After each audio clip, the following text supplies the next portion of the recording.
बिस्मिल्लाहिर्रहमानिर्रहीम। अस्सलाम वालेकुम। क्या हाल चाल है आप सब के? उम्मीद करती हूँ आप सब ठीक ठाक होंगे, खैर खैरियत से होंगे। Welcome back to my channel. और आज के दिन जो है वो मैं आपके साथ शेयर करने जा रही हूँ हमारी रमज़ान डेकोरेशन। फ़र्स्ट रमज़ान को इवनिंग में जाकर हम कुछ थोड़ी बहुत डेकोरेशन की चीज़ें लेकर आए थे, बहुत ज़्यादा नहीं, क्योंकि इतनी ज़्यादा घर में जगह नहीं थी, तो बस एक ही कॉर्नर को डेकोरेट करना था जहाँ पे हमारा डाइनिंग टेबल है। तो वहाँ पर ये लैंटर्न्स हमने रखी हैं जिसके अंदर हमने कैंडल्स जलाई हुई हैं और बहुत ही खूबसूरत ये लगती हैं जब ये अंधेरे के अंदर जल रही होती हैं।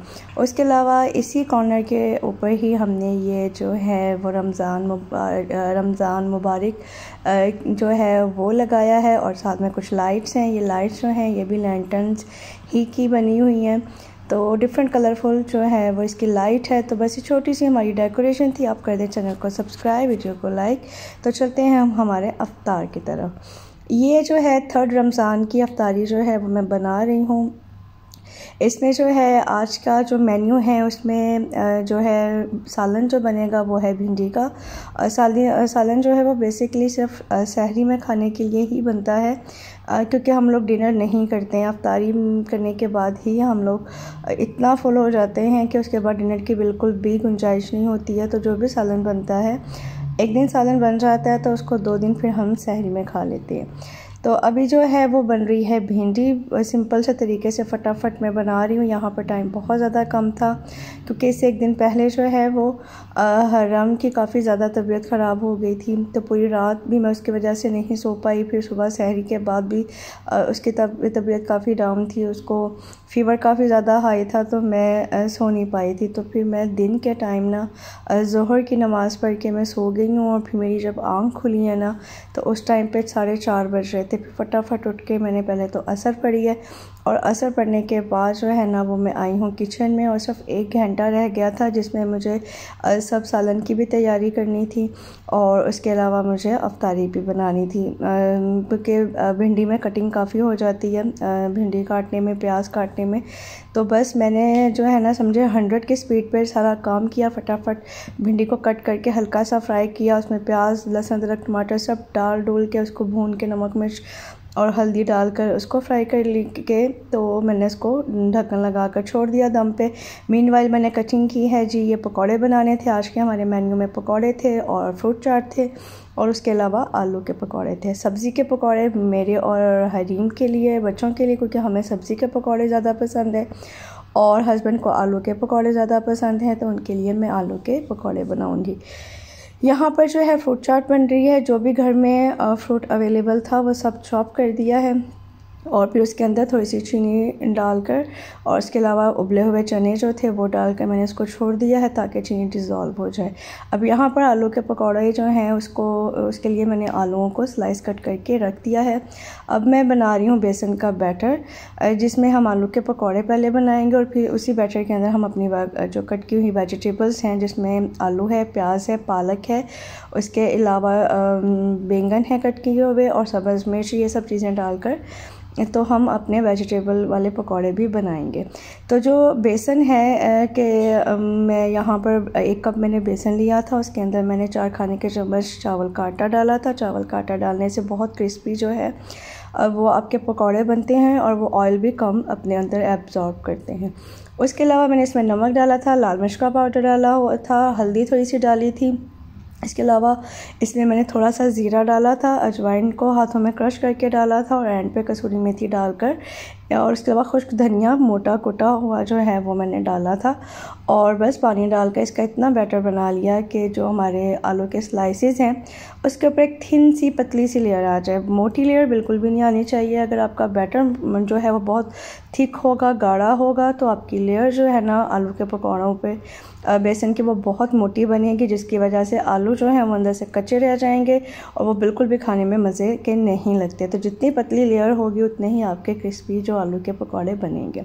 अच्छा, बाद में उसी बेसन के बैटर के अंदर मैंने जो वेजिटेबल थी वो कट की हुई सब डाल दी हैं। बहुत बारी बारी काटे थे मैंने सब सब्जियों को, तो उससे जो लुक है ना पकौड़ों की वो बहुत ही ज़बरदस्त आ रही थी। तो बस अभी ये आखिरी बैच था, उसे भी मैंने फ्राई कर लिया है। चीज़ें साथ के साथ हमने हमारे टेबल पर सर्व कर दी थी, क्योंकि अफ्तारी में बिल्कुल 1-2 मिनट रह चुके थे और बस जल्दी से हम अफ्तारी करेंगे और मिलती हूँ मैं आपसे कल। The next day.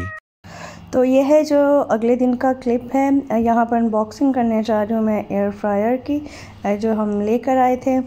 यहाँ पर जो है चौथा रोज़ा है, 4th रमज़ान है जिस दिन मैं इसकी अनबॉक्सिंग कर रही हूँ। फर्स्ट रमज़ान में मैं लेकर आई थी, सेकंड रमज़ान में हमारी अफ्तार पार्टी थी बिल्डिंग में, वहाँ चले गए। थर्ड में कोई मेन्यू में ऐसी चीज़ थी नहीं जिसकी लिए मैं इसको खोलती, इसको बॉक्स से निकालती। तो आज 4th डे जो है वो मैं इसको बिलाखिर जो है इसको बेचारे को आज़ादी मिल रही हो, ये बॉक्स से बाहर आ रहा है। तो ये जीपास का जो है वो एयर फ्रायर है 5 लीटर का, काफ़ी ज़्यादा इसकी कैपेसिटी है। यहाँ पर आप देख सकते हैं कि कितनी बड़ी इसकी बास्केट है, जिसके अंदर जो है मैं चाहूँ तो पूरा एक चिकन भी रख कर इसके अंदर जो है वो उसको हम रोस्ट या उसको हम एयर फ्राई में जो है उसको ग्रिल या जैसे चरखा बनता है फ्राई कर सकते हैं। इसके डिफरेंट फंक्शंस हैं जिसमें बताया गया है कौन सी चीज़ के लिए आपको कितने टेम्परेचर पर कितनी देर के लिए इसको कुक करना है। इसके अलावा एक हीट का जो है वो इसका बटन है और दूसरा जो है वो टाइमिंग का है। तो इसमें जो है वो आप अपने जो डिश के हिसाब से टाइमिंग और टेम्परेचर इसका सेट कर सकते हैं। इसके अलावा पूरी इंस्ट्रक्शंस दी हुई हैं इसमें किस तरह से इसको फ़र्स्ट टाइम आपने यूज़ करना है। और यहाँ पे जो हरीम है ना वो मोबाइल स्टैंड को मुसलसल हिलाई जा रही थी, जिसकी वजह से ये सारी डिस्टर्बेंस हो रही है, आपको बहुत ज़्यादा हिलती हुई जो है वो वीडियो लग रही है। तो इसके लिए माजरत। बच्चों को जितना मर्ज़ी मना कर लें, बस बच्चे जो है ना वो अपनी मर्ज़ी के ही मालिक होते हैं। तो खैर यहाँ पर मैं इसको आपको ऑन करके दिखा रही हूँ। जो है बहुत ज़बरदस्त, मतलब कि मुझे बहुत रीज़नेबल जो है वो ना प्राइस में ये मिल गया, जिसकी वजह से मैं बहुत ज़्यादा एक्साइटेड हूँ। तो काफ़ी बड़े साइज़ का है, इसके लिए मुझे जगह भी बनानी है, जो आज अफ्तारी के बाद इंशाल्लाह ताला मैं इसकी सेटिंग कंप्लीट करके आपको इसकी फ़ाइनल लुक भी दिखाऊँगी। उससे पहले मैं आपको दिखाती हूँ जी वेदर। पाकिस्तान में तो वैसे मुसलसल बारिशें हो रही हैं, मौसम बहुत ठंडा है पाकिस्तान का, बट फाइनली आज बहरैन का मौसम भी जो है वो बहुत अच्छा हो गया था। बहुत क्लाउडी था, ठंडी हवा चल रही थी और घर से बाहर जो है ना वो मौसम बहुत ही ज़्यादा मज़े का था। तो बस मैं भी कपड़े जो है वो बालकनी में फैलाने आई थी, तो मैंने देखा, तो मैंने सोचा मैं वेदर आपके साथ शेयर करूं। और यहाँ पर बच्चे जो हैं वो बैठकर टीवी देख रहे हैं, इनके बाबा बस अभी थोड़ी देर पहले ही अपनी ड्यूटी से वापस आए हैं। और मैं अब बनाने जा रही हूँ जी हमारी आज की अफ्तारी, यानी 4th रमज़ान की। तो आज के मेन्यू में जो है वो है चना चाट है हमारी। इसके अलावा हम सैंडविचेस बनाएंगे और रोल फ्राई करेंगे हम हमारे एयर फ्रायर के अंदर। तो चटनी मैंने निकाल ली है जो हम यूज़ करेंगे हमारी चना चाट के अंदर। उसके अलावा शामी कबाब जो हैं उनको फ्राई करना है मैंने।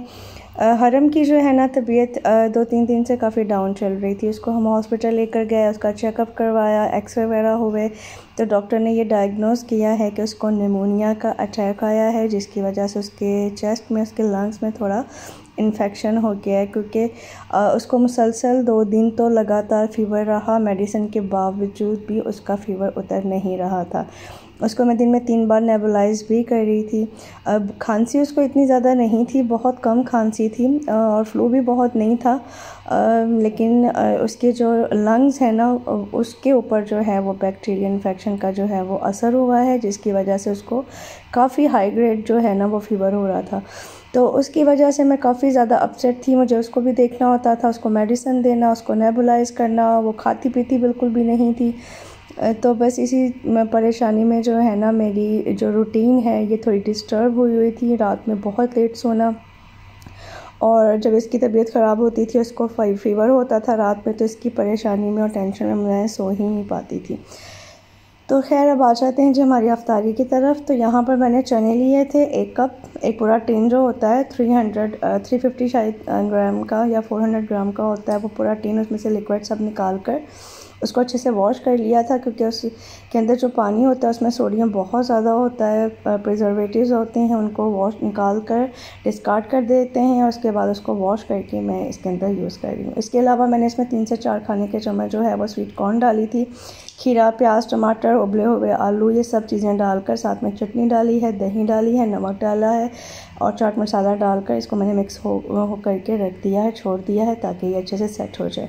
मीनवाइल जो है वो हम हमारे एयर फ्रायर के अंदर जो है वो ये स्प्रिंग रोल जो है उनको रख देंगे। फ़र्स्ट टाइम मैं यूज़ कर रही थी क्योंकि बिल्कुल भी आपको पहली दफ़ा में आइडिया नहीं होता टाइमिंग का, टेम्परेचर का, सेटिंग वगैरह का, तो वो बार बार आप यूज़ करके सीख जाते हैं। तो फ़र्स्ट टाइम था तो इसलिए मैंने उसको जल्दी ही चला दिया ताकि मैं इसको हल्की आंच पर, कम हीट पर ही रखूँ, ये ना हो कि ये जल जाए। तो खैर रोल हमारे जा चुके हैं हमारे एयर फ्रायर के अंदर। और आ जाते हैं हम सैंडविचेस की तरफ। चना चाट ऑलमोस्ट हमारी तैयार हो चुकी है। तो शामी कबाब के हम सैंडविच बनाएंगे सैंडविच मेकर के अंदर। तो सिंपल स्लाइसेस के ऊपर केचप लगाएंगे, ऊपर नीचे के सब जो हैं वो स्लाइसेस के अंदर, और दरमियान में इसके हम लगा देंगे शामी कबाब और उसके बाद इसको सैंडविच मेकर में रख देंगे और उसके सैंडविच जो हैं वो बनकर तैयार हो जाएंगे। इसके अलावा ड्रिंक में हमने सिंपल रूह अफ़ज़ा बनाया था, शरबत, क्योंकि वो बच्चे भी शौक़ से पी लेते हैं और हम लोग भी पी लेते हैं। और इसके अलावा जो है हरीम को, आपको भी बहुत पसंद है, हाँ जी, हरीम ने बनाया था। अभी आजकल डेली शरबत जो है ना वो हरीम ही बना रही है। उसको अब बनाना आ गया तो उसकी रोज़ की यही ज़िद होती है कि मामा मैं ख़ुद बनाऊँगी। ओके जी, तो अब यहाँ पर जो है स्लाइसेस के ऊपर केचप लगाने के बाद मैंने जो शामी कबाब हैं उनको भी मैंने पोर्शन वाइज जो है वो स्प्रेड कर दिया है। अब ऊपर वाले स्लाइसेस के ऊपर भी केचप लगाकर ऊपर रखेंगे और सारे सैंडविचेस मैं इसी तरह से बनाकर एक साथ में रेडी कर लूँगी। उसके बाद हम अपना सैंडविच मेकर जो है उसको प्री हीट करेंगे और उसके बाद इसके अंदर हम थोड़ा पहले इसको साफ़ कर लेते हैं। काफ़ी दिनों से इसको यूज़ नहीं किया था तो अब ऑयल लगा दिया है मैंने इसके जो नीचे की साइड है और जो ऊपर का स्लाइस है उसके ऊपर भी हल्का हल्का सा ऑयल लगाएंगे और उसके बाद हम इसको बस बंद कर देंगे। और इसी तरह से हम हमारे सारे सैंडविचेस जो हैं उनको बनाकर रेडी करेंगे। ये लास्ट का जो है वो सैंडविच है और इस तरह के इसकी बारी पे आकर जो है ना ओवन वो बंद हो गया, क्योंकि जब ये ज़्यादा हीटअप हो जाता है तो ये बंद हो जाता है, फिर उसके बाद इसको दोबारा स्टार्ट करना पड़ता है। तो इस टाइम पे रोज़ा खुलने में भी 2-4 मिनट ही रह गए थे और जो है ना बस जल्दी जल्दी जहाँ पर जो है ना भाग दौड़ लगी होती, जब बहुत थोड़ा टाइम रह जाए इफ्तारी होने में और आपके काम जो हैं वो ख़त्म ना हो रहे हों, तो आपकी एक टांग जो है बाहर होती है सामान रखने में और दूसरी जो है वो आपकी किचन के अंदर होती है। दिमाग में हर चीज़ की कैलकुलेशन चल रही होती है कि कितने टाइम में हमने ये काम कंप्लीट करना है। अच्छा जी, अभी यहाँ पर रात के 9:15 हो चुके हैं जब मैं आई हूँ किचन में। मैंने सब किचन क्लीन किया है, सब बर्तन वगैरह धोने के बाद जो है अब मैं बनाऊँगी अपने लिए चाय। सिंक मेरा खाली हो चुका है और जितना सुकून आपको खाली सिंक देखकर मिलता है इतना शायद किसी भी चीज़ से आपको नहीं मिलता होगा। सब बर्तन धो लिए हैं और यहाँ पर जो है सेटिंग अगेन चेंज हो चुकी है। मैंने केटल में पानी डालकर ऑन किया हुआ था। तो यहाँ पर मैंने जब रमज़ान से पहले डीप क्लीनिंग की थी अपने किचन की, तो मैंने जो माइक्रोवेव है उठाकर मैंने इस कॉर्नर पे रख दिया था। बट अभी मुझे एयर फ्रायर के लिए जगह बनानी थी तो मैंने जो माइक्रोवेव है उसको दोबारा वापस उसकी पुरानी ही जगह के ऊपर रख दिया है। उसके भाई जो है उसका इलेक्ट्रिक अवन, बेकिंग अवन उसके साथ, और जो प्याज और आलू की जो बास्केट थी उसको भी उस स्टैंड को उठाकर मैंने रख दिया है जी बेकिंग अवन के ऊपर।